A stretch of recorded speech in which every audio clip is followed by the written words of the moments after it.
बात करना है हम लोग को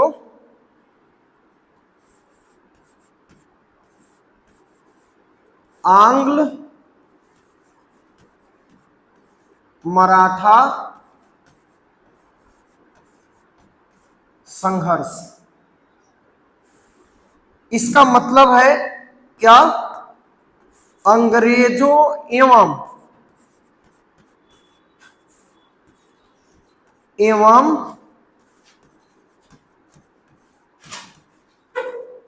मराठों के बीच युद्ध। यही टॉपिक है जो हम लोग को आज करना है। बहुत ही ज्यादा कंफ्यूजन वाला टॉपिक है और इतना ज्यादा संधि इसमें है कि इतना संधि और किसी लड़ाई में आपको देखने को नहीं मिलेगा।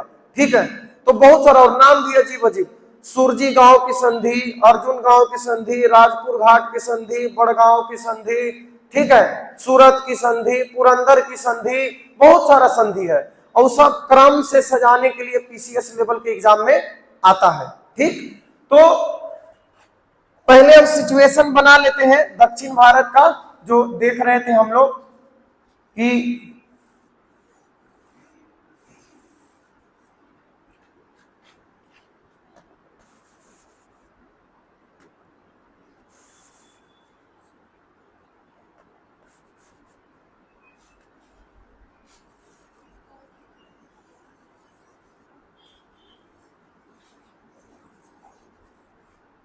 ठीक है, यहां पे हम लोग देखे थे, यहां पे थे मराठे। ये पूरा जो था इधर वाला इलाका, इधर मराठा साम्राज्य था। ठीक, याद आ रहा है कुछ? मराठा साम्राज्य यानी महाराष्ट्र वाला इलाका, मराठा साम्राज्य। यहां पे कौन था? कौन था? मैसूर। ठीक, यहां पे मद्रास में बैठे हुए थे। इधर मद्रास में कौन बैठे हुए थे? अंग्रेज। अंग्रेज अंग्रेज बैठे हुए थे मद्रास में। यहां पे बंगाल प्रेसिडेंसी बहुत ही बड़ा हो गया है। अब बंगाल बहुत बड़ा हो गया है इधर। ठीक है, क्योंकि पूरा ये जो है बक्सर के युद्ध के बाद पूरा इनका साम्राज्य इधर सगरो बंगाल, बिहार, उड़ीसा की दीवानी इनको मिल गया है, तो पूरा ये सब एरिया इसमें शामिल हो गया है। ठीक है, मराठे यहां पे है। ठीक है, और हम लोग समझते हैं कि आखिर जब हम पिछले क्लास में आंग्ल मैसूर युद्ध कर रहे थे, हैदर अली, टीपू सुल्तान और अंग्रेजों का संघर्ष पढ़ रहे थे, तो वहां पे देख रहे थे कि बार बार त्रिगुट का निर्माण हो रहा था। कभी मराठा, मैसूर और यहाँ पे था हैदराबाद। यहाँ पे कौन था? हैदराबाद। हैदराबाद हैदराबाद तो ये तीनों मिल के अंग्रेजों के साथ लड़ रहे थे। फिर कभी क्या हो रहा था कि हैदराबाद का निजाम इसका कोई ठीक नहीं था, बीच लड़ाई में से भी भाग जाता था, अंग्रेजों के पास मिल जाता था।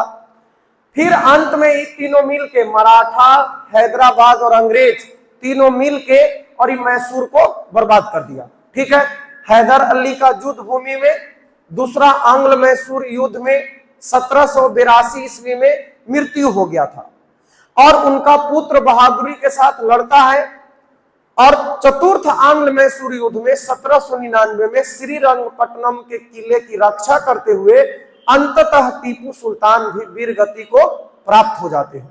ठीक, मतलब निष्कर्ष ये निकल रहा है यहां तक कि अभी तक मराठे और अंग्रेज तो आपस में मित्र थे, फिर ये लड़ाई हुआ कैसे? तो पूरा पृष्ठभूमि को समझना पड़ेगा। पूरा पृष्ठभूमि समझ लीजिएगा, कहानी समझ लीजिएगा तो आपको याद रहेगा। अब अगर सोचिए खाली डेट याद कर ले, संधि याद कर ले, तो आज याद करिए, कल भुलाइए, फिर परसों याद करिए, परसों भुलाइए। ऐसे अच्छे से पढ़ लेने से थोड़ा टाइम लगता है समझने में, पर जीवन भर के लिए एक लिंक बन जाता है। ठीक है, तो उसी तरीके से हम लोग शुरू करते हैं। हम लोग आते हैं सबसे पहले 1761 ईस्वी में, 1761 ईस्वी का समय है, 1761 ईस्वी का समय है। और इस समय मराठे कह सकते हैं कि भारत के सबसे शक्तिशाली शासक हैं। मुगल बादशाह से भी ज्यादा शक्तिशाली अपने आप को समझते हैं अभी के समय में, और इनका ध्यान रहता है कि मुगल शासन पे भी अपना कब्जा करें। ठीक है, दिल्ली की ओर भी ये अपना कब्जा करने के लिए सोचते हैं कि पूरे भारत का हम लोग राजा बनेंगे। कौन सोच रहे हैं? मराठे। कब सोच रहे हैं? 1761 ईस्वी का जो समय है उस टाइम। ठीक, लेकिन एक घटना हो जाता है इनके साथ, बहुत बुरा होता है।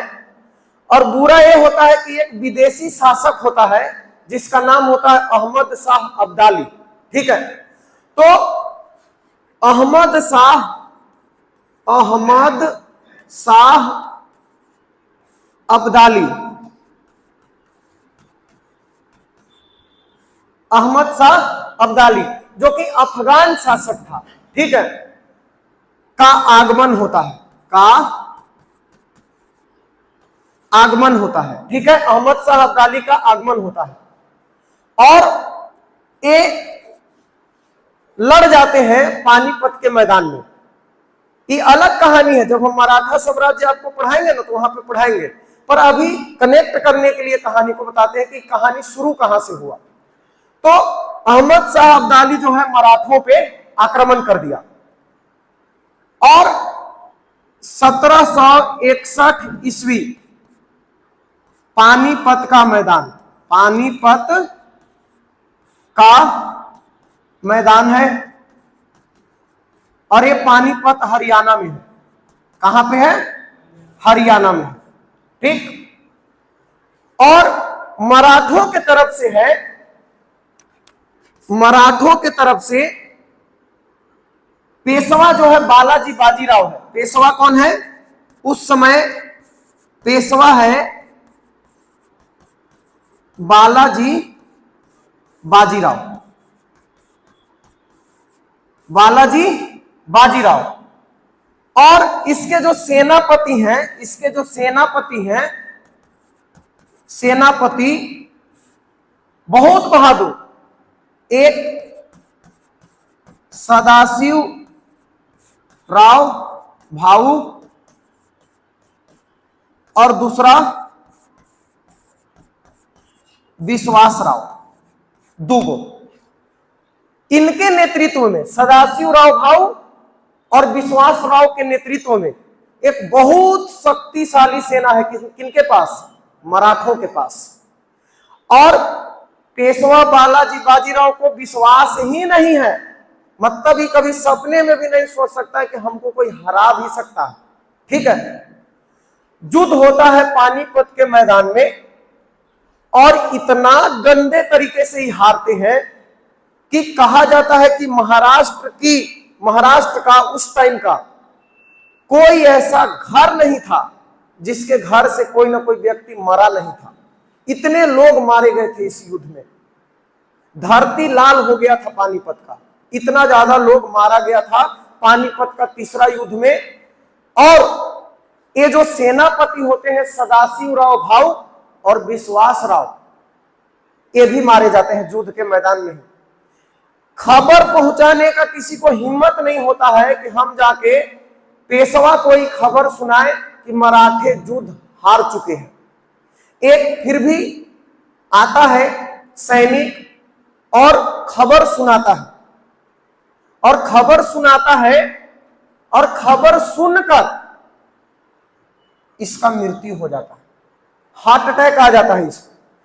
कभी विश्वास ही नहीं था कि हमारी सेना भी हार सकती है, कोई विदेशी शासक हमें आके हरा देगा, इतने शक्तिशाली थे। तो होता क्या है कि ये बालाजी बाजीराव का मृत्यु, हार का खबर सुनकर मृत्यु हो जाता है। ठीक है, और ये दोनों मारे गए, ये दोनों क्या हो गए? मारे गए। क्या कि पानीपत के युद्ध में, पानीपत के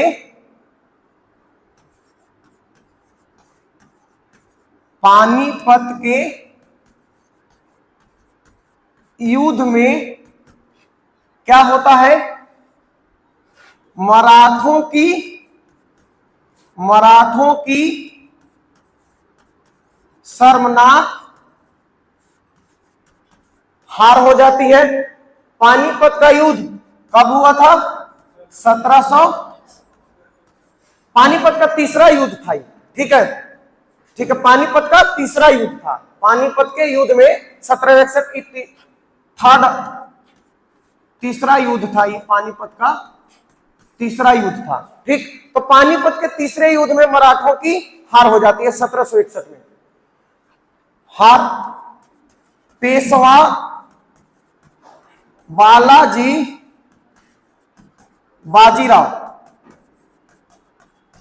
बाजीराव की हार की खबर सुनकर, इस युद्ध के मैदान में नहीं मारा था, ध्यान रखिएगा, हार की खबर सुनकर मौत हो जाती है, ठीक है। जो सेनापति थे, सेनापति कौन कौन थे?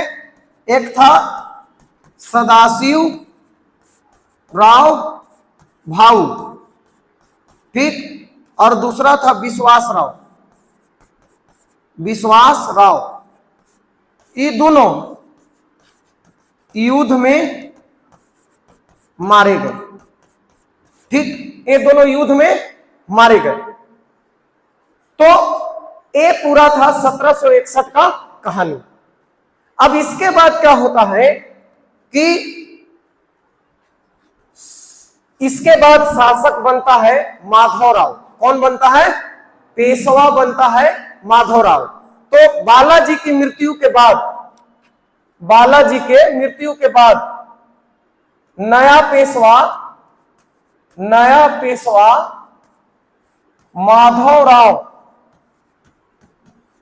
माधवराव के नेतृत्व में मराठों ने जबरदस्त वापसी की और अपनी खोई हुई शक्ति प्राप्त कर लिया। तो बालाजी बाजीराव का मृत्यु होता है, उसके बाद माधवराव पेशवा बनते हैं। कौन पेशवा बनते हैं? माधवराव। ये नाम बहुत इंपॉर्टेंट है, याद रखना है, पेशवा माधवराव। तो माधवराव के नेतृत्व में मराठों ने जबरदस्त वापसी की और अपनी खोई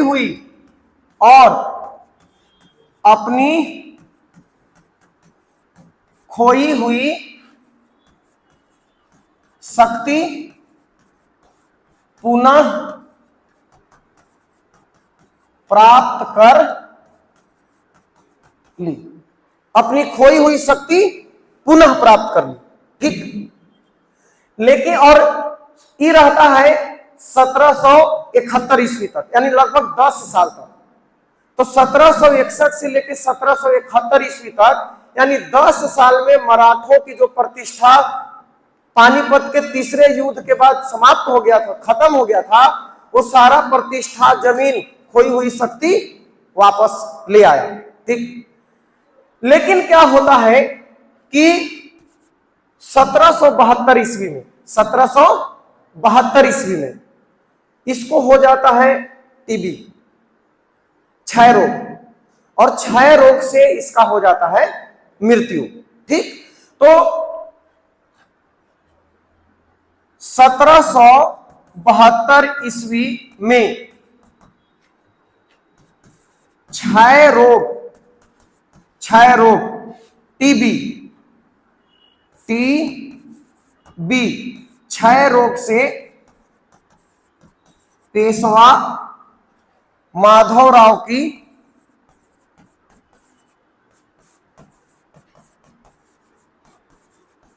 मृत्यु हो जाती है।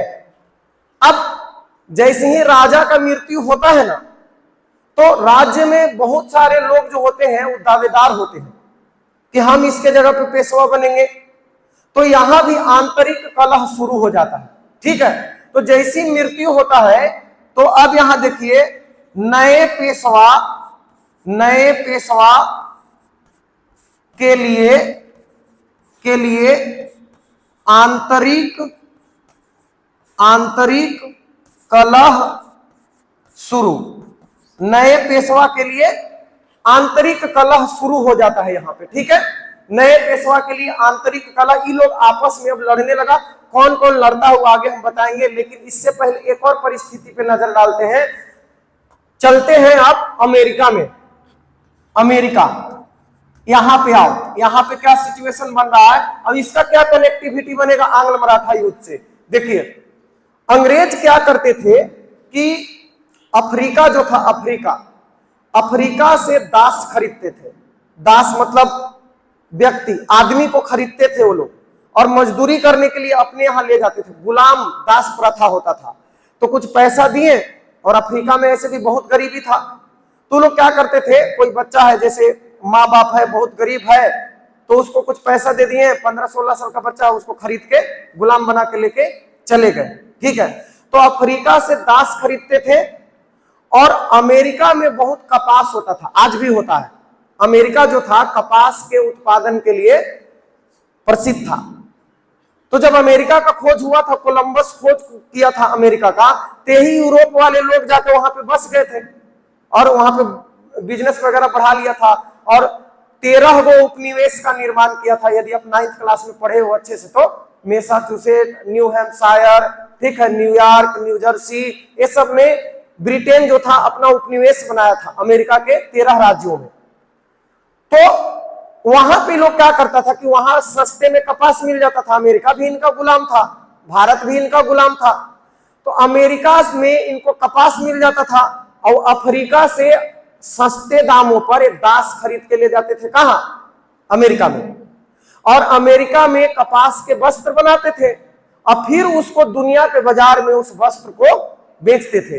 यानी भारत में भी बेचते थे, अफ्रीका में भी बेचते थे, हर जगह अपना व्यापार चलाते थे, वो अच्छा मुनाफा कमाते थे, ठीक। लेकिन आप समझो, 1700, जिस समय का बात हो रहा है, 1776 ईस्वी में, आपको पता है अमेरिका आजाद हो गया। अमेरिका स्वतंत्र हो जाता है, ठीक है, 1776 में। इसका मतलब है कि अमेरिका में स्वतंत्रता संग्राम पहले से चल रहा होगा, है ना, तब न जाके 1776 में स्वतंत्रता मिल गया, ठीक। तो स्वतंत्रता संग्राम ऑलरेडी 70 के दशक में अमेरिका में स्वतंत्रता संग्राम चल रहा है। तो अंग्रेजों को इस बात का आभास हो गया था कि अमेरिका में हम लोग हारने वाले हैं, यानी अमेरिका अब स्वतंत्र हो जाएगा। तो आप सोचिए, जब अमेरिका स्वतंत्र हो जाएगा, अपना सरकार बना लेगा, तो क्या वो कपास देगा इसको? नहीं देगा।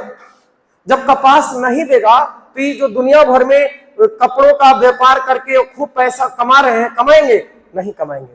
तो इनको एक ऑप्शन चाहिए, इनको एक विकल्प चाहिए कि जो अमेरिका में हमारा नुकसान हो रहा है, यानी अमेरिका में जो कपास हमको अब वहां से तो मिलेगा नहीं, तो कोई एक ऐसा जगह चाहिए जहां से हमको कपास प्राप्त हो सके, ठीक। तो अब वापस आ जाइए महाराष्ट्र में। क्या सोच रहे हैं इंडिया में बैठ के? ये आपको पता है कि महाराष्ट्र वाला जो इलाका है, ये काली मिट्टी का क्षेत्र है। आ रहा है समझ में आपको? काली मिट्टी का क्षेत्र है, और काली मिट्टी का क्षेत्र है तो आज भी आपको पता है कि कपास के उत्पादन में महाराष्ट्र जो है अग्रणी राज्य है। तो कपास का अच्छा उत्पादन यहाँ पे होता है, अच्छा उत्पादन होता है। रिलेट कीजिएगा, सारा नोट्स बहुत अच्छे से बनाया हुआ है, बस कहानी समझ लीजिए, जे बताएंगे एक एक बात वहां पे लिखा हुआ है। तो महाराष्ट्र जो है उनके नजर पे चढ़ा हुआ है पहले से, क्योंकि ये काली मिट्टी का क्षेत्र है। अमेरिका में अभी समझ गए हैं कि यहां से कपास हमको मिलने वाला नहीं है, तो इनका नजर कहीं ना कहीं महाराष्ट्र वाले क्षेत्र पे है, और महाराष्ट्र में मराठे बहुत मजबूत है, ठीक है। तो कपास के लिए इनको एक जगह चाहिए था, जो महाराष्ट्र इनको अच्छा ऑप्शन दिखाई दे रहा था, इसलिए इनके नजर में भी महाराष्ट्र बसा हुआ था। यानी मराठों का प्रदेश ऑलरेडी इनके दिमाग में बसा हुआ है कि इस पे कब्जा करना जरूरी है। तो एक कहानी हो गया। दूसरा कहानी हो गया कि वहां पे पेशवा माधवराव का मृत्यु हो गया है अचानक क्षय रोग से, बीमारी से। अब वहां पे पेशवा बनने के लिए आंतरिक कलह चल रहा है, लड़ाई चल रहा है। सोचो क्या अंग्रेज ऐसा मौका कभी चूकते हैं? नहीं, वो हमेशा ऐसे मौका के तलाश में रहते हैं कि मौका मिले कि वहां पे हम लोग जबरदस्ती षड्यंत्र करें और षड्यंत्र के द्वारा वहां के शासक के हटा के या तो खुद कब्जा में ले ले या फिर एक ऐसा शासक बना दे जो हमारा कठपुतली रहे, मीर जाफर के जैसा। जैसा मैसूर में एगो बैठा दिया था, ठीक है, मैसूर में बैठा दिया, वहां पे मीर जाफर को बैठाया था बंगाल में, उसी तरीके से इनके नजर में यहाँ पे है। अब चलिए वापस चलते हैं, यहाँ पे आते हैं। ये पूरा सिनेरियो आप समझ गए कि अंग्रेज क्यों महाराष्ट्र को हड़पना चाहते हैं, कपास के लिए, ठीक है। 1772 में क्षय रोग से पेशवा माधवराव की मृत्यु हो जाता है और नया पेशवा के लिए आंतरिक कलह शुरू हो जाता है। तो सुनिए क्या होता है। माधवराव के छोटा भाई थे,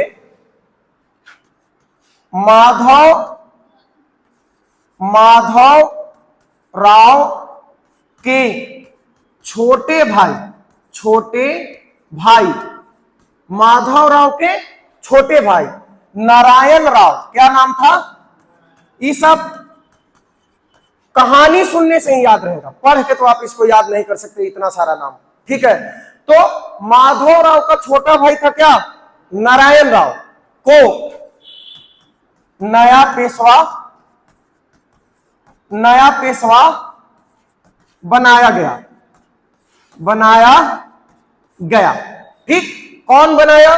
दो व्यक्ति महत्वपूर्ण थे, दो व्यक्ति जो मराठों को बहुत बढ़िया से समेट के बड़े समझदार व्यक्ति थे, ठीक है। और कौन बनाया इसको पेशवा? नारायण राव को पेशवा कौन बनाया?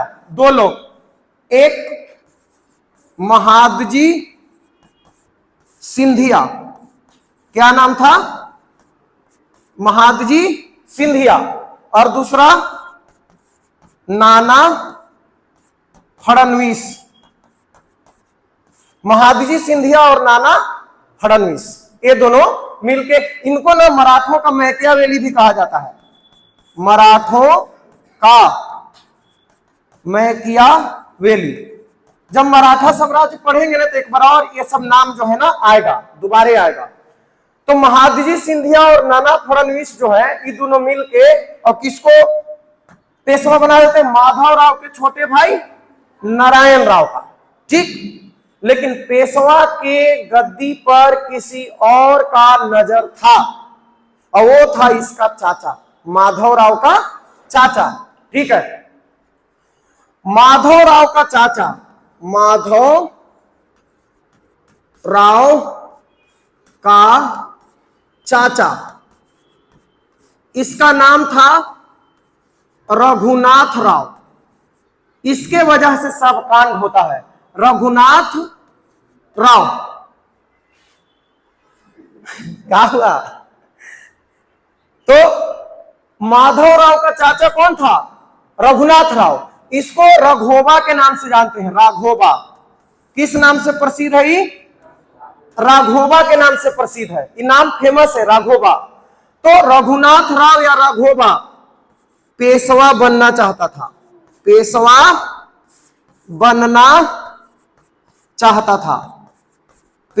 बनना चाहता था, लेकिन नहीं बन पाया, ठीक है। क्योंकि ये दोनों बहुत समझदार थे, जानते थे कि लालची आदमी है और होशियार भी नहीं है उतना कि शासन चला सके। तो ये बनना चाहता था पेशवा, लेकिन महादजी सिंधिया और नाना फडणवीस ने चालाकी से किसको पेशवा बना दिया? नारायण राव के। लेकिन ये क्या करता है कि जो राघोबा है, राघोबा नारायण राव की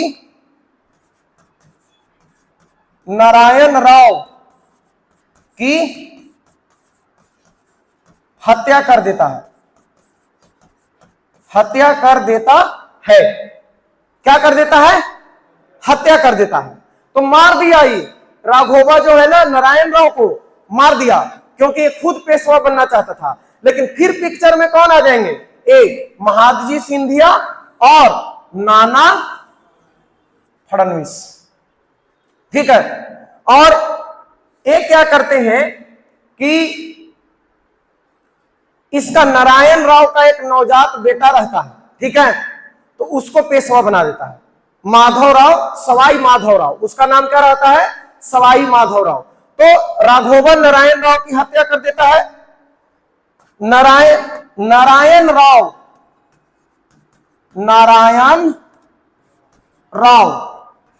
का मृत्यु थोड़ी था, हत्या था।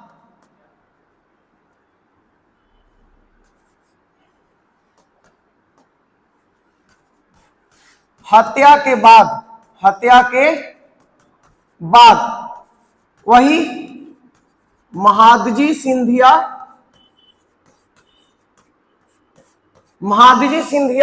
एवं नाना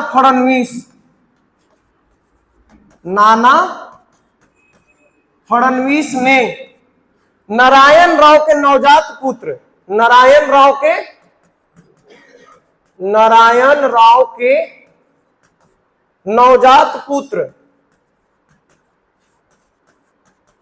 सवाई माधवराव या माधवराव द्वितीय भी कहेंगे इसको, माधवराव द्वितीय भी कहेंगे इसको, सवाई माधवराव को पेशवा बना दिया।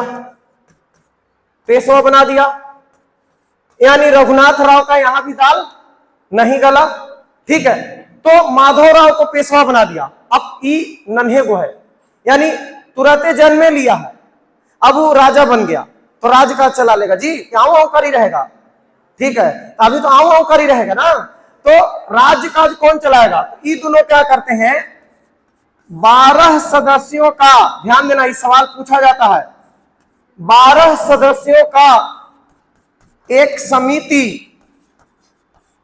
समिति गठन किया जाता है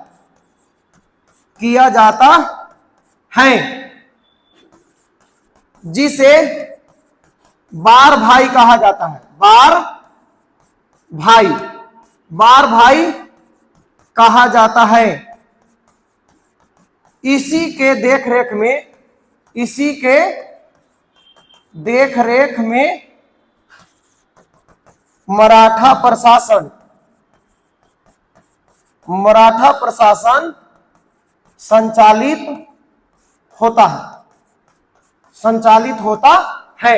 तो एगो समिति गठन कर दिया, किसने? वही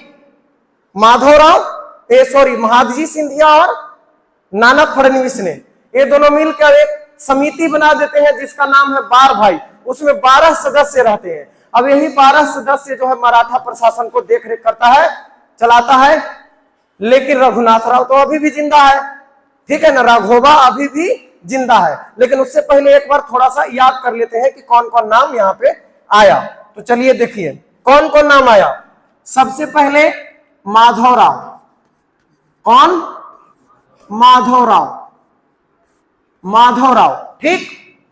माधवराव के बाद आया नारायण राव। और इसी के साथ कौन आया पिक्चर में? रघुनाथ राव, जिसको कहेंगे राघोबा। क्या कहेंगे? राघोबा कहेंगे। और यहीं पे पिक्चर में आते हैं फिर कौन? महादजी सिंधिया। महादजी सिंधिया प्लस नाना फड़नवीस, ठीक। और उसके बाद आता है कौन? सवाई माधवराव। इतना क्लियर है? यानी माधवराव से कहां पे पहुंच जाएंगे? माधवराव पे, ठीक है। या इसी को माधवराव द्वितीय के नाम से भी जानेंगे। तो माधवराव और सवाई माधवराव, ठीक है। बी सीरियस, ठीक ना, मजाक थोड़ी चल रहा है। तो सुनिएगा, फिर से एक बार ध्यान से सुनिएगा कि क्या क्या यहां पे हुआ। सबसे पहले 1761 ईस्वी में मराठे तो गए, ठीक है। पानीपत का तीसरा युद्ध हुआ अहमद शाह अब्दाली ने मराठों को बुरी तरीके से हरा दिया।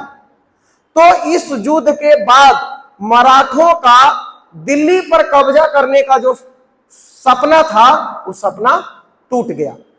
यानी पूरे भारत का वो जो प्रशासक बनना चाहते थे, उनका सोच था कि एक समय आएगा कि मराठों का जो पताका है, मराठों का जो ध्वज है, वो पूरे भारत पे लहराएगा। लेकिन पानीपत के तीसरा युद्ध में हार के बाद ही मराठों का सपना टूट गया।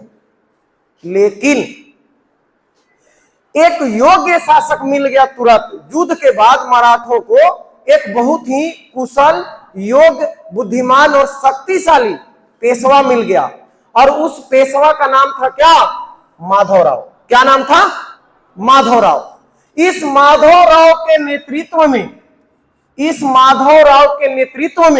पेशवा अपनी खोई हुई शक्ति दोबारा प्राप्त कर लेते हैं और एक फिर से बड़े भूभाग के वे मालिक हो जाते हैं। लेकिन दुर्भाग्य से 1772 में इसका क्षय रोग से मृत्यु हो गया। जब मृत्यु हो गया, इसी दौरान अमेरिका जो छीन गया है किससे? अंग्रेजों से। उनका नजर मराठों के प्रदेश पे है, अंग्रेजों का, कि अमेरिका से जो कपास का नुकसान होगा वो हम मराठों से यानी महाराष्ट्र वाले क्षेत्र से ले सकते हैं अगर यहाँ पे कब्जा कर लें। तो इनके दिमाग के कोने में ऐसा नहीं है कि वो हमला करना चाहते हैं, नहीं, अभी अंग्रेज इतने शक्तिशाली भी नहीं है कि मराठों से लड़के जीत जाए। ठीक है, तो अभी वो केवल सोच रहे हैं कि अगर महाराष्ट्र हमारे कब्जे में आ जाए तो कपास मिल जाएगा हमको। तब तक माधवराव का मृत्यु हो गया। माधवराव का मृत्यु हो गया तो नारायण राव, जो माधवराव का छोटा भाई था, नारायण राव पेशवा बना। लेकिन एक और मुंह फुलाए बैठा है रघुनाथ राव, जो माधवराव का चाचा है, वो खुद पेशवा बनना चाहता था। अब क्या करता है, ये जो रघुनाथ राव या राघोबा है, ये नारायण राव को टपका देता है। लेकिन क्या होता है कि यहाँ पे चालाकी से महादजी सिंधिया और नाना फडणवीस नारायण राव का पुत्र होता है, नारायण राव का पुत्र जो कि बहुत छोटा है, सवाई माधवराव को पेशवा बना देता है। सवाई माधवराव को पेशवा बना देता है। तो इसको पेशवा बना दिया और इसका देख रेख के लिए एक समिति बनाया, बार भाई। क्या बनाया? बार भाई। ये 12 लोगों का सदस्य समिति था जो पूरा मराठा प्रशासन को चलाते थे, क्योंकि पेशवा तो बच्चा है। ठीक है, तो यहां तक कहानी समझ में आ गया। अब सुनिए, आगे बढ़ते हैं। ये जो रघुनाथ राव है, यहां तक देख लिए थे रघुनाथ राव। अब यहीं से सब कुछ शुरू होगा। हम लोग को, आपको ध्यान है ना, आंग्ल मराठा युद्ध पढ़ना है। अभी तो हम मराठों की ही बात सिर्फ कर रहे हैं। तो अंग्रेज पिक्चर में कहां से आए इसमें? तो रघुनाथ राव जिसको हम लोग बार बार क्या कह रहे हैं? राघोबा। ये जान बचाकर भागा, जान बचाकर पेशवा नहीं ना बन पाया। राजा तो दूसरा कोई बन गया, तभी रहेगा तो इसको रहने देगा? इस षड्यंत्र करेगा, सबको जान रहा है, इसलिए मार देगा इसको। तो जान बचाकर भागा। ठीक, रघुनाथ राव जान बचाकर भागा। और आप देखो अंग्रेज कहां कहां पे है उस टाइम। बंगाल में तो है ही, कलकत्ता वाला क्षेत्र को पूरा ऊपर बढ़ा लिए हैं बक्सर के युद्ध के बाद। दक्षिण भारत में मद्रास वाला क्षेत्र भी अब बहुत बड़ा हो चुका है। क्यों? पहले छोटे से क्षेत्र में थे मद्रास में, लेकिन अब मैसूर को भी जीत लिए हैं। तो मैसूर को जीत लिए हैं तो दक्षिण भारत में बहुत बड़े भूभाग पे है। लेकिन एक जगह पे और है, कहां? बंबई। बंबई में कैसे है? आपको याद है पुर्तगाली राजकुमारी का विवाह हो गया था किसके साथ? चार्ल्स द्वितीय के साथ। ठीक है, तो बंबई अंग्रेजों को दहेज में मिल गया था। ठीक, तो जो चार्ल्स द्वितीय था 10 पाउंड वार्षिक किराया पे बंबई को अंग्रेजों को दे दिया था। ठीक है, सौंप दिया था। तो बंबई प्रेसिडेंसी में भी, यानी 3 प्रेसिडेंसी में अंग्रेज हैं। 2 में बहुत बड़े भूभाग पे है और तीसरा वो बंबई में भी है।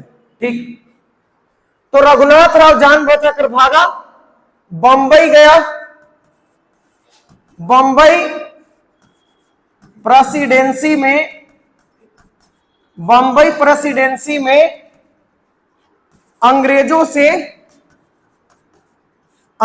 से जाकर मिल गया, अंग्रेजों से जाकर मिल गया और सहायता मांगा, सहायता मांगा। किस लिए सहायता मांगा? पेशवा बनने के लिए। अंग्रेजों के पास चल गया ये भगोड़ा और जाके वो अंग्रेजों के कह रहा है कि आप हमको पेशवा बनने में मदद करिए और हम आपको कुछ क्षेत्र देंगे। ठीक, फ्री में थोड़ी ना अंग्रेज किसी को मदद करता। ठीक है, तो ये कहा कि हम आपको मदद करेंगे, हम आपको जमीन देंगे। ठीक, अब अंग्रेज को चाहिए ना जमीन, चाहिए कि नहीं चाहिए? किस लिए? हाँ, महाराष्ट्र वाला क्षेत्र उनको चाहिए कपास के लिए। तू तो सोच ही रहा है कि मिल जाए। तो ये अंग्रेज जो है, अंग्रेज कहां के अंग्रेज? बंबई के। ध्यान रखिएगा, आगे फिर ये बात ध्यान रखना कि बात बंबई में हो रहा है, कलकत्ता में किसी को जानकारी भी नहीं है अभी। ठीक है, कलकत्ता में इस बात का किसी को जानकारी नहीं है और मद्रास में भी किसी को जानकारी नहीं है। छुपे छुपे बात हो रहा है बंबई और बंबई में जो अंग्रेज है ना और रघुनाथ राव के बीच में वहां पे बातचीत चल रहा है। तो अंग्रेज 2500 सैनिक का मदद देने का वादा करते हैं। अंग्रेज कहते हैं कि ठीक है, हम तुम्हारी मदद करेंगे, हम तुम्हारी मदद करेंगे और 2500 अंग्रेजी सैनिक देंगे, 2500 सैनिक देंगे हम तुमको, जाके लड़ो, पेशवा बनो। बदले में क्या लेंगे? बदले में सॉल्सेट और बेसिन,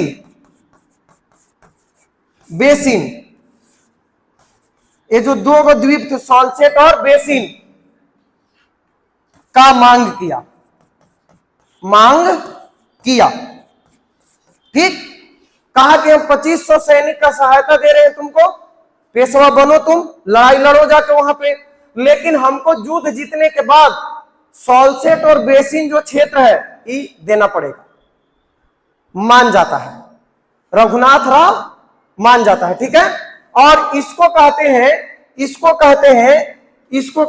जो बात हुआ ना, ये जो पूरा बात हुआ, इसको कहते हैं सूरत की संधि। कई बार एग्जाम में आ चुका है इस सूरत की संधि। और ये बात कब हो रहा है? 1775 ईस्वी में। सूरत की संधि कब हो रहा है? 1775 ईस्वी में। ठीक है, तो 1775 ईस्वी में रघुनाथ राव, मराठों के तरफ से कौन था? रघुनाथ राव, और अंग्रेजों के तरफ से कौन? बंगाल वाले कि बंबई वाले?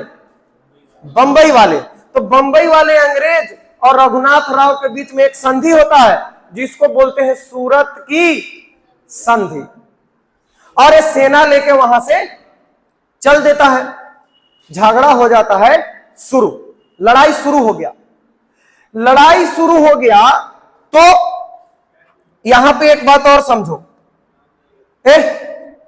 कब का बात कर रहे हैं हम? 1775 का। 1775 ईस्वी। इस सूरत की संधि हुआ कब? सूरत की संधि कब हुआ? 1775 ईस्वी में। इससे पहले 2 साल पहले चलते हैं, याद करो। 1773 ईस्वी में रेगुलेटिंग एक्ट आ चुका है। रेगुलेटिंग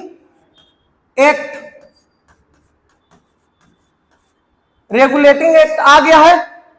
वारेन हेस्टिंग्स बंगाल का गवर्नर से बंगाल का गवर्नर जनरल बन चुका है। याद करो, जो लोग कहते हैं कि इतिहास जो है रट्टा मारे वाला सब्जेक्ट है, अब देखो कहां का कनेक्शन कहां जुड़ रहा है।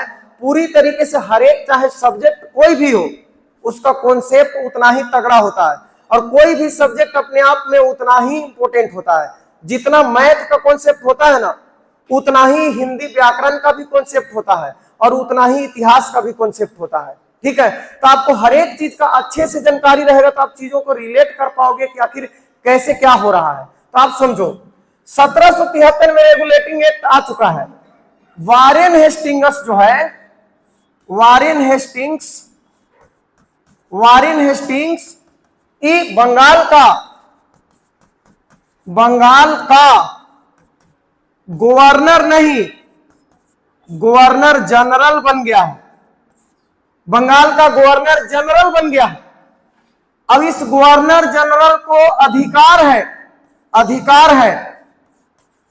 इस गवर्नर जनरल को अधिकार है कि इसके जानकारी के बिना कोई भी लड़ाई शुरू नहीं किया जा सकता है।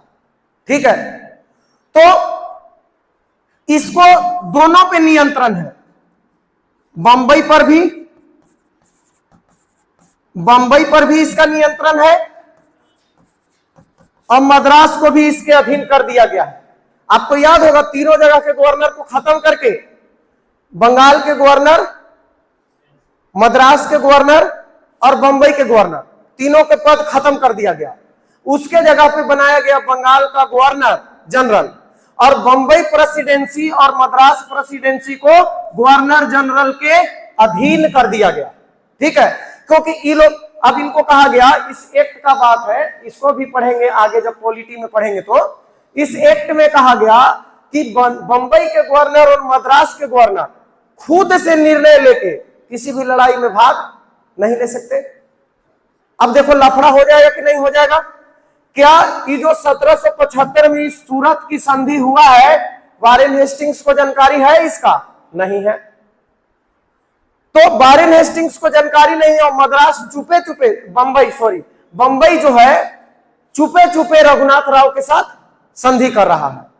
ठीक है, ये बात पता चलता है किसको? वारेन हेस्टिंग्स को। कैसे? तो वही जब हमला करता है ना रघुनाथ राव 2500 सैनिक लेके आया, इसका खुद का सैनिक था, अंग्रेजी सैनिक था, सब लेके आया और हमला कर दिया मराठों पे। जब मराठों पे हमला कर दिया तो फिर से कौन पिक्चर में आएंगे? महादजी सिंधिया और नाना फडणवीस। और नाना फडणवीस क्या करते हैं कि वारेन हेस्टिंग्स से सीधा संपर्क करते हैं। ठीक है, वारेन हेस्टिंग्स से संपर्क करते हैं और इसके साथ संधि कर लेते हैं। वारेन हेस्टिंग्स कहता है कि हो ही नहीं सकता है, उसको संधि करने का अधिकार ही नहीं है, उन लोग को लड़ाई करने का अधिकार ही नहीं है, इसलिए उसका संधि खत्म। सूरत के संधि को हम मानते ही नहीं है, से संधि करना है तो हमारे साथ कीजिए। तो ये जो अब ओरिजिनल वाले जो मराठे हैं, जो महाराष्ट्र में बैठे हुए हैं, रघुनाथ राव नहीं, रघुनाथ राव तो हमला किया कहां पे? मराठों पे। किस लिए? पेशवा बनने के लिए। तो ये जो मराठे थे, मराठे एवं वारेन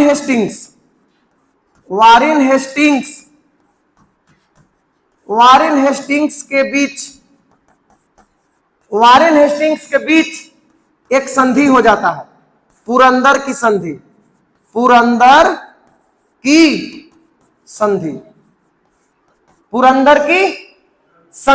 ठीक है, पुरंदर की संधि। और कब हो जाता है? 1776 ईस्वी। पुरंदर की संधि कब होता है? 1776, एक साल बाद, यानी 1775 में सूरत की संधि। नहीं, वो बाहर था, वो वहां पे अंग्रेजों का अधिकार था। जैसे क्षेत्र आज का जो महाराष्ट्र है ना, उस टाइम वो जो मराठों का क्षेत्र था ना, उसमें गुजरात भी शामिल था। ठीक है, तो वो आज के नाम से उस टाइम के नाम को रिलेट नहीं कर सकते। मराठों का मतलब कि मराठा पेशवा का शासक होता था वहां पे, और बंबई जो था वो एक द्वीप है, उस द्वीप पे अंग्रेजों का शासन था। ठीक है, तो उस टाइम वहां से बाहर था वो। तो पुरंदर की संधि हो जाता है किसके बीच में? वारेन हेस्टिंग्स और असली जो मराठे रहते हैं, मराठा साम्राज्य, उनके बीच में संधि हो जाता है पुरंदर की संधि। लेकिन कि मतलब युद्ध नहीं होगा, ठीक है, युद्ध नहीं होगा। वो जो संधि किया है उसको मानते ही नहीं है, ठीक। तो यहां पे इनके बीच में पुरंदर की संधि हो जाता है कि लड़ाई नहीं होगा। और रघुनाथ राव को कहा जाता है कि तुमको पेंशन मिलेगा, तुमको क्या मिलेगा? पेंशन मिलेगा, तो यहां से भागो, ठीक। लेकिन जो बंबई प्रेसिडेंसी है वो इस बात को मानती ही नहीं है। यानी वारेन हेस्टिंग्स जो आदेश दिया उस आदेश को मानने से इनकार कर दिया, उसको अस्वीकार कर दिया और युद्ध बंद नहीं किया, ठीक, युद्ध जारी रखा, ठीक है। वारेन हेस्टिंग्स के संधि करने के बाद भी, पुरंदर की संधि करने के बाद भी जो रघुनाथ राव और जो बंबई प्रेसिडेंसी है ये युद्ध बंद नहीं किया, युद्ध जारी था। अब देखो इसमें क्या होता है, इसमें क्या होता है कि जो महादजी सिंधिया है ना, महादजी सिंधिया एक युद्ध नीति अपनाता है। युद्ध नीति क्या था इसका? लड़ाई तो चल रहा है, लड़ाई को लोग बंद किया नहीं, तो ये लोग क्या करता था ना कि सारा फसल काट के और उसमें आग लगा देता था, और जितना कुआं था ना, कुआं, वो सब कुआं में जहर डाल देता था, ठीक है। तो कुआं में जहर डाल देता था और फसल काट के आग लगा देता था। तो अंग्रेजों के पास जो रघुनाथ राव का सेना था उसके पास खाने के लिए कुछ था ही नहीं, रसद सामग्री पहुंच ही नहीं रहा था, खाना पीना पहुंच ही नहीं रहा था, पानी कुआं में से पी रहा है तो जहर मिलावल है। इसके वजह से ये जो अंग्रेज थे ना, ये जो लड़ने आए थे रघुनाथ राव के तरफ से, ठीक है, अंग्रेजों की हो जाती है हार। अंग्रेजों की क्या हो जाती है? हार। अभी जो युद्ध होता है ना, इसको तेलगांव का युद्ध कहते हैं, तेलगांव का युद्ध, तेलगांव का युद्ध या तलेगांव का युद्ध, तेलगांव का युद्ध या तलेगांव का युद्ध। और ये युद्ध कब होता है? 1779 ईस्वी में। युद्ध कब होता है? 1775 और 76 में संधि हुआ है, लेकिन संधि को माना नहीं, ठीक है, और युद्ध जारी रखा। लेकिन महादजी सिंधिया का युद्ध करने का जो था कि डायरेक्ट नहीं, छापामार गोरिल्ला युद्ध। गोरिल्ला युद्ध का मतलब होता है कि देखे कि बैठल है तो पीछे से ढेला से मार के भाग गए, अब फिर लुका गए, खोजी रहो, अब फिर देखेंगे कि नजदीक आ गए ना तो फिर मारेंगे गुर्देल से चाहे तीर धनुष से मार के, और फिर कहीं जाकर छुप जाएंगे। तो इसको कहते हैं गोरिल्ला युद्ध। तो इतिहास में गोरिल्ला युद्ध का अपना इतिहास रहा है, ठीक है। जैसे शिवाजी महाराज गोरिल्ला युद्ध में निपुण थे। आधुनिक भारत में आओ तो तिलका मांझी, भागलपुर के तिलका मांझी क्या करते थे कि पेड़ पे चढ़ जाते थे तीर धनुष लेके, और जब भी कोई अंग्रेज का गाड़ी उड़ी पार करता था ऊपर ही से मार के निपटा देते थे धनुष से। तो इनको पकड़ के भागलपुर के चौराहा पे फांसी दे दिया था सब तिलका मांझी को, ठीक है। तो तेलगांव का युद्ध 1779 अंग्रेजों का हार हो गया, बुरी तरह से हार हो गया, यानी कि खाए पिए अभी कुछ नहीं मिल रहा है, ठीक है। तो इसके वजह से हार गए और संधि हुआ। हारेगा ना तो संधि होगा, हारेगा तो क्या होगा? संधि होगा।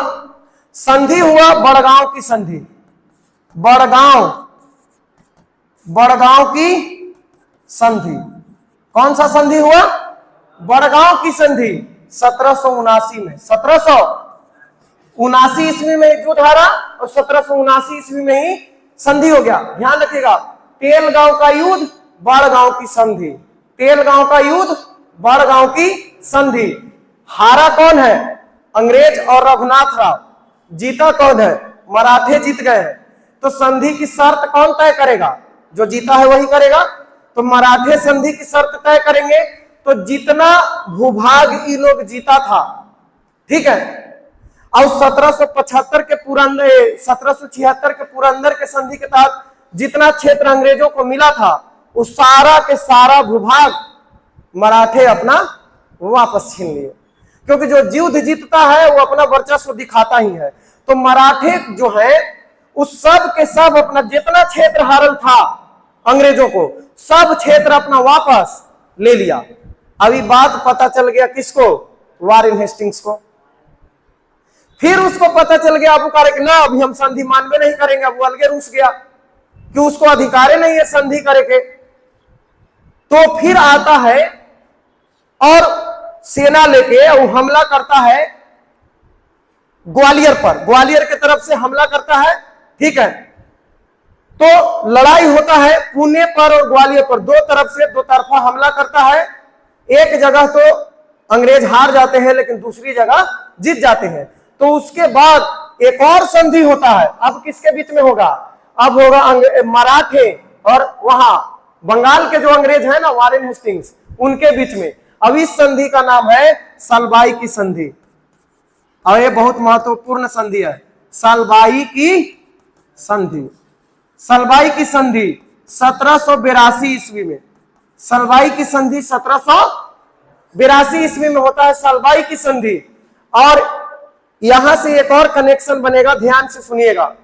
सलबाई की संधि में क्या होता है कि मराठे और अंग्रेज एक दूसरे का जीते हुए क्षेत्र वापस कर देते हैं, भविष्य में एक दूसरे पर आक्रमण न करने का वादा करते हैं। अगर कोई तीसरी शक्ति दोनों में से किसी पर भी आक्रमण करती है तो एक दूसरे का मदद देने का वादा करते हैं, तथा सॉल्सेट और बेसिन द्वीप अंग्रेजों को प्राप्त हो जाता है। बात समझ में आया? सॉल्सेट और बेसिन द्वीप अंग्रेजों को प्राप्त हो जाता है। क्लियर है? ठीक है। ये जो संधि हुआ 1782 ईस्वी में, अगले 20 वर्ष तक, ध्यान से सुनना, आगे हम कहानी आगे रिलेट कर रहे हैं, अगले 20 वर्ष तक अंग्रेज और मराठों के बीच कोई संघर्ष ना हुआ, कोई संघर्ष न हुआ। इसका फायदा पता है क्या हुआ? इसका फायदा यह हुआ कि इस 20 साल में मराठे और अंग्रेज एक दूसरे से कभी नहीं लड़े इस संधि के बाद। और ये दोनों मिलके, अंग्रेजों को पूरा समय मिल गया, मराठों के तरफ से वो पूरी तरह से निश्चित हो गए कि मराठे अब हमसे तो लड़ाई करेंगे नहीं। तो अंग्रेज पूरी शक्ति के साथ किस पे टूट पड़े और मैसूर को पूरी तरह से बर्बाद ही कर दिया। मैसूर को पूरी तरह से, समझ गए कि कैसे कैसे वहां पे लड़ाई हो रहा था से। तो 1767 से 69, फिर 80 से 84, फिर 90 से 92 और फिर लास्ट में 1799, यानी 1800 होते होते पूरी तरह से मैसूर को क्या किया? बर्बाद कर दिया। और अगले 1800 तक, मतलब अगले 20 वर्षों तक कोई लड़ाई नहीं हुआ मराठों और अंग्रेजों के बीच में। लेकिन क्या हुआ कि 1800 ईस्वी में एक और घटना घट जाता है। इधर मैसूर ये लोग कब्जा लिया है, मैसूर तो ये लोग कब्जा लिया 1799 में, अपना सहायक संधि थोप दिया उस पे, अपना कठपुतली एगो बालक को बना दिया राजा, और उसके बाद उस पे सहायक संधि थोप दिया। ठीक 1800 में नाना फड़नवीस का मृत्यु हो जाता है। नाना फड़नवीस का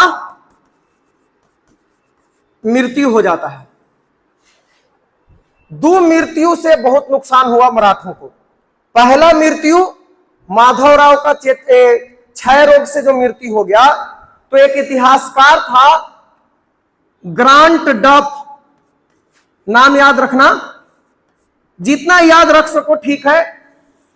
ग्रांट डफ ये इतिहासकार है, ये लिखता है अपनी किताब में कि मराठों का पानीपत के मैदान में उतना नुकसान नहीं हुआ है। मराठों का पानीपत के मैदान में उतना नुकसान नहीं हुआ जितना कि माधवराव का मृत्यु से हो गया। माधवराव मरा था ना क्षय रोग से, उसी के बाद में इतना सारा बखेड़ा खड़ा हुआ। वो जिंदा रहता तो किसी का हिम्मत ही नहीं था, ठीक है, वो खुद शक्तिशाली राजा था। तो ग्रांट डफ लिखता है कि बेशक पानीपत के युद्ध मराठे हार गए, लेकिन बढ़िया राजा मिल जाने से उनको ज्यादा नुकसान नहीं हुआ। लेकिन माधवराव का मृत्यु हो जाने से मराठों का बहुत ज्यादा नुकसान हो गया। अब इधर क्या हुआ, एक मृत्यु वहां हुआ तो इतना सारा बखेड़ा खड़ा हो गया। दूसरा मृत्यु हो गया 1800 ईस्वी में किसका, नाना फडणवीस का। और नाना फडणवीस एक ऐसे व्यक्ति थे जो पूरा मराठा साम्राज्य को एक सूत्र में पिरो के रखते थे और इसीलिए इनको मराठों का मैकियावेली कहा जाता था। ठीक है, मराठों का मैकियावेली। लेकिन जब 1800 ईस्वी में नाना फडणवीस का मृत्यु हो गया और उधर अमेरिका भी स्वतंत्र हो गया, यानी अंग्रेजों को कपास मिलना बंद हो गया है, इधर मैसूर का भी काम खत्म हो गया है, तो अगली बारी किसका आ जाएगा, मराठों का आ जाएगा। और तुरंत, और तब तक लॉर्ड हेस्टिंग्स आ गया है, सॉरी लॉर्ड वेलेस्ली आ गया है। कौन आ गया है, हाँ वेलेस्ली आ गया है। और उसका एकदम, उसको अब महाराष्ट्र किसी भी कीमत पे चाहिए, महाराष्ट्र किसी भी कीमत पे चाहिए, क्योंकि कपास उसको चाहिए। और इसीलिए तुरंत आंग्ल मराठा युद्ध दूसरा शुरू हो जाएगा। ठीक है, तो 1802 ईस्वी में फिर से अंग्रेज मराठों पे आक्रमण कर देते हैं और दूसरा युद्ध होता है। इसमें भी कई प्रकार के संधि होता है, कई सारे क्षेत्र मराठे हड़पते हैं। उसके बाद कुछ दिन के लिए फिर युद्ध रुकता है और बाद में फिर 1817-1818 ईस्वी में लड़ाई प्रारंभ होता है, तीसरा युद्ध। और उसके बाद तो पूरी तरह से काम खत्म कर देता है लोग।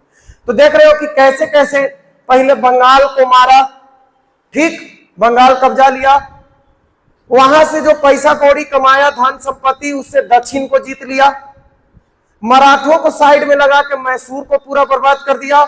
अब जब सबको बर्बाद कर दिया है, उसके बाद अंत में कौन बच गए, मराठे। तो बचने वाले ये भी नहीं है, इनका भी काम खत्म हो जाएगा। ठीक है, तो चलिए एक बार फिर से आपको हम पूरा कहानी समझा देते हैं, फिर नोट्स पे चलते हैं, सुनना ध्यान से। 1761 ईस्वी में पानीपत का तीसरा युद्ध हुआ। एक तरफ से अहमद शाह अब्दाली और दूसरी तरफ से मराठे।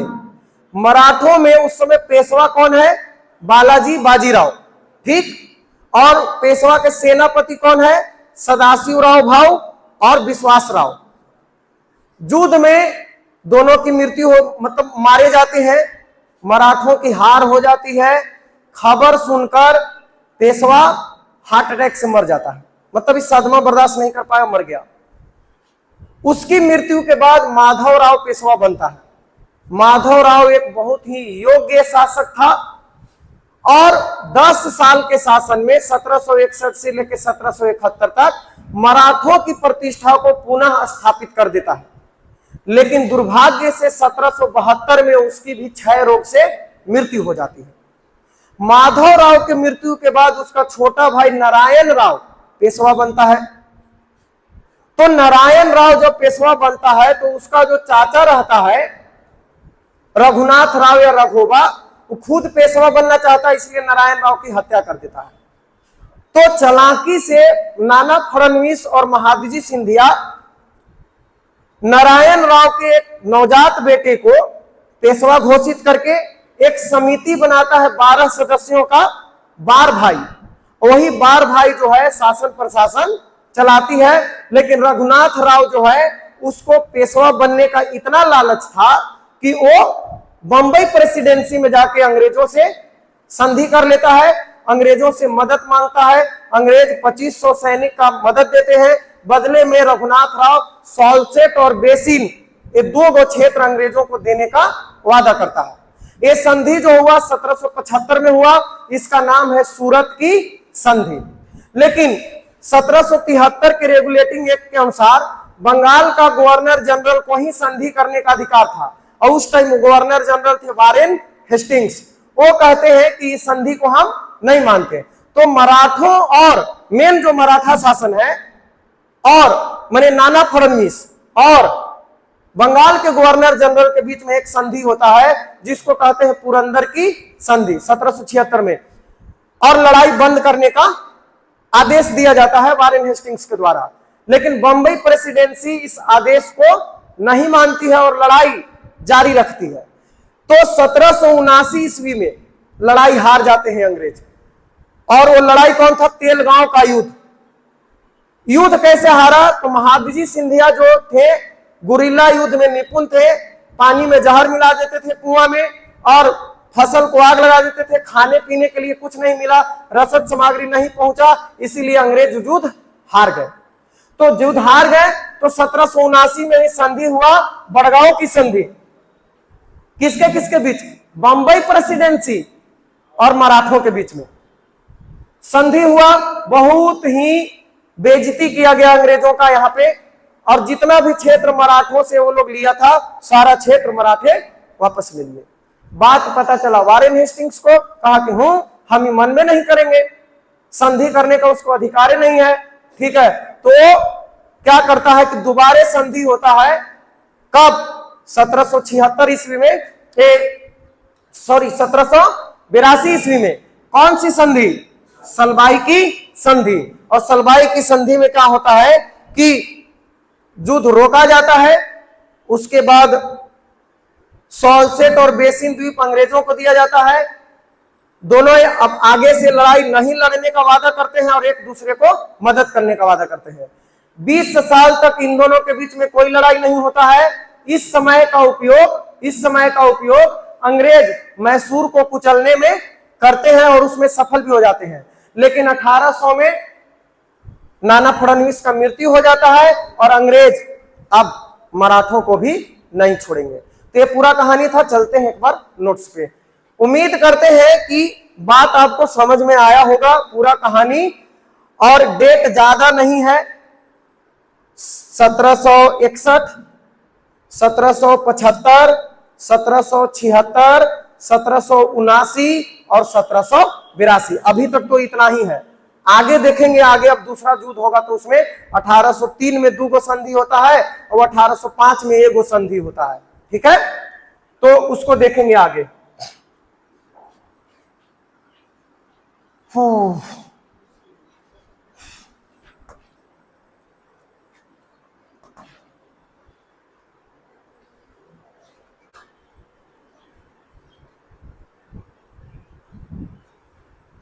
देखिए, आंग्ल मराठा संघर्ष 1775 से लेकर कब तक चलता है? 1800।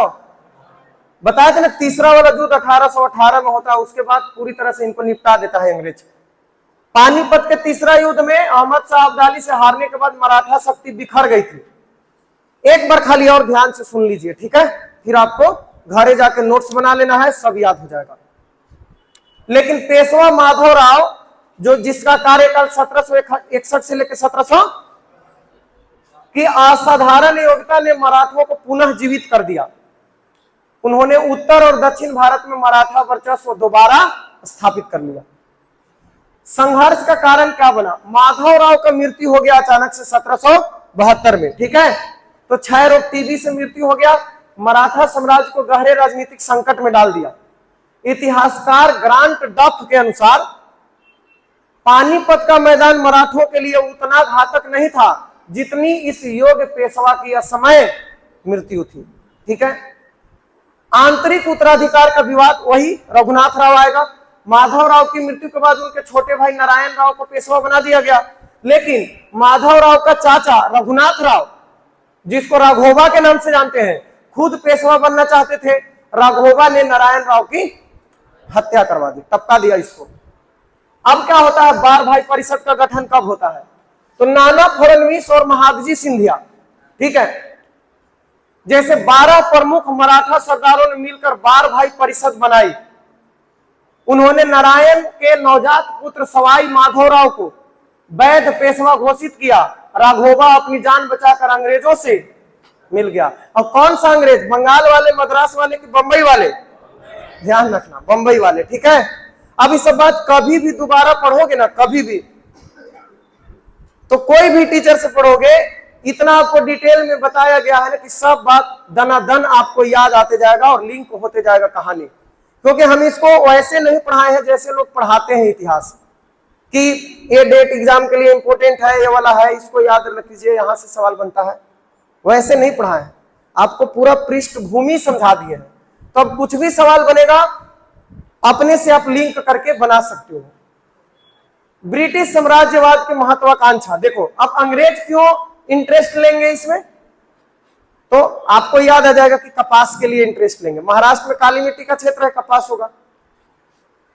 बंगाल की दीवानी मिलने और मैसूर को पहले युद्ध में देख चुके अंग्रेज अब पश्चिम भारत में भी कपास के व्यापार पर नियंत्रण और सालसेट व बेसिन जैसे रणनीतिक द्वीपों पर कब्जा करना चाहते थे। आपको समझ में आ रहा है कि कपास पर क्यों ये कब्जा करना चाहते हैं, क्योंकि अमेरिका वाला कहानी आपको पता है कि वो अमेरिका उनसे छीन गया। प्रथम आंग्ल मराठा युद्ध का होता है। यह युद्ध राघोबा की व्यक्तिगत महत्वाकांक्षा और ब्रिटिश बॉम्बे काउंसिल के हस्तक्षेप का परिणाम था। यह युद्ध कूटनीतिक संधियों के उतार चढ़ाव से भरा रहा। घटनाक्रम क्या हुआ, घटनाक्रम यह हुआ कि भगोड़े राघोबा ने बॉम्बे काउंसिल के साथ यह संधि की। अंग्रेजों ने राघोबा को 2500 सैनिक देने का वादा किया, बदले में राघोबा ने सॉल्सेट और बेसिन द्वीप देने का वादा किया। इस संधि के साथ युद्ध की शुरुआत हो गई। वो आ गया लेके मराठों के साथ, मराठों पे हमला कर दिया। कौन? रघुनाथ राव अंग्रेजी सैनिक के साथ। पुरंदर की संधि होगा। कलकत्ता में बैठी रेगुलेटिंग एक्ट के तहत सर्वोच्च परिषद गवर्नर जनरल वारेन हेस्टिंग्स ने सूरत की संधि को अवैध घोषित कर दिया। क्यों? क्योंकि एक्ट में लिखा हुआ है कि युद्ध और संधि करने का अधिकार किसको होगा? गवर्नर जनरल को होगा, ठीक है। और मद्रास और बंबई प्रेसिडेंसी गवर्नर जनरल के हुक्म के अनुसार काम करेंगे। अभी अकेले फैसला ले रहा है। हेस्टिंग्स ने कर्नल अपटन को पुणे भेजा सैनिकों और नाना फडणवीस के साथ पुरंदर की संधि की। पुरंदर की संधि, इस संधि के तहत अंग्रेजों ने सवाई माधवराव को ही पेशवा माना। जो बनाया गया था ना, नाना फडणवीस ने माधवराव को बनाया था, उसी को कहा कि नहीं नहीं यही पेशवा रहेगा, रघुनाथ राव पेशवा नहीं रहेगा, ठीक है। इस तरह से संधि हो जाता है। अब तेलेगांव का युद्ध या तेलगांव का युद्ध इसको बोलते हैं, ठीक है। 1779 बॉम्बे काउंसिल ने कलकत्ता काउंसिल के आदेश को दरकिनार कर दिया, नहीं माना, युद्ध जारी रखा। महादजी सिंधिया की गोरिल्ला युद्ध नीति और झुलसी हुई धरती की नीति, देखो गोरिल्ला युद्ध नीति और झुलसी हुई धरती की नीति, कुआं में जहर मिलाना और रसद सामग्री माने खाने पीने का चीज जला देना के सामने ब्रिटिश सेना घिर गई। तेलेगांव के युद्ध में अंग्रेजों की शर्मनाक हार हो गई। जैसे खाना लेके आया गाड़ी, अंग्रेजों के लिए भोजन लेके आया, अभी लोग छुपल रहता था और खानवे में आग लगा देता था, सब जला देता था, वो नहीं भूखे मर गया, ठीक है। और पानी में तो जहर मिला ही दिया। तो जब तेलगांव का युद्ध अंग्रेज हार गए तो संधि बड़गांव का होगा। क्या होगा? बड़गांव का संधि 1779 में। हार के बाद अंग्रेजों को अपमानजनक बड़गांव की संधि करनी पड़ी। इसके तहत बॉम्बे सरकार ने 1773 के बाद जीते हुए सभी मराठा क्षेत्र वापस कर दिए। 1773 के बाद जितना चीज जीतले था सब उसको वापस करना पड़ गया, ठीक है। अभी पनपना जाएगा कौन? Warren Hastings. ये मानवे नहीं करेगा। बड़गांव की हार से बौखलाए वारेन हेस्टिंग्स ने संधि को मानने से इनकार कर दिया। उसने कैप्टन फोफम के नेतृत्व में एक नई सेना भेजी, ग्वालियर के किले पर कब्जा कर लिया और कर्नल कैमेक ने सिंधिया को सिपरी में हराया। महादजी सिंधिया को सिपरी में हरा दिया। युद्ध का अंत हुआ सलबाई की संधि 17 मई 1782। किसके बीच? तो महादजी सिंधिया की मध्यस्थता से वारेन हेस्टिंग्स और पुणे के दरबार के बीच में संधि हो गया। शर्त क्या था? अंग्रेजों ने सवाई माधवराव को ही पेशवा माना। फिर से सवाई माधवराव को ही पेशवा माना और राघोबा को पेंशन देके कहां भेज दिया? गुजरात। कहा कि तू भाई खाओ पियो टंच रहो, काहे बुढ़ारी में लड़ाई झगड़ा में भाग ले रहा है, मस्त तुमको पैसा मिलेगा महीने महीने, चापते रहो, ठीक है। हटा दिया उसको। अंग्रेजों को सॉल्सेट द्वीप का नियंत्रण मिल गया। सॉल्सेट फिर से उसको वापस मिल गया। दोनों पक्षों ने एक दूसरे के जीते हुए बाकी क्षेत्र वापस कर दिए। महत्व ये सब लिखल रहता है ना, महत्व यूपीएससी दृष्टिकोण। तो जब मेंस आंसर राइटिंग लोग करता है ना, तो ये सब पॉइंट जब इनपुट में डालता है ना, तो उसका नंबर 2 नंबर 3 नंबर ऑलरेडी बढ़ जाता है, क्योंकि सबको फिर चेक करने वाले को पता चल जाता है कि इसके पास बहुत ही गहरा नॉलेज है, हर चीज का समझ है। तो ये लोग मेंस आंसर राइटिंग में सब चीज का यूज करता है। इस संधि ने अंग्रेजों और मराठों के बीच 20 वर्षों की लंबी शांति स्थापित की और इस शांति काल का उपयोग अंग्रेजों ने मैसूर को कुचलने में किया और वो उसमें सफल भी हो गए। लेकिन 20 वर्षों के शांति के बाद मराठा संघ के आंतरिक अंतर्विरोधों और लॉर्ड वेलेस्ली की आक्रामक साम्राज्यवादी नीति के कारण फिर से युद्ध छिड़ा। ठीक है, 1800 में नाना फडणवीस की मृत्यु हो गया। इसके आगे का कहानी देखेंगे नेक्स्ट क्लास में। ठीक है।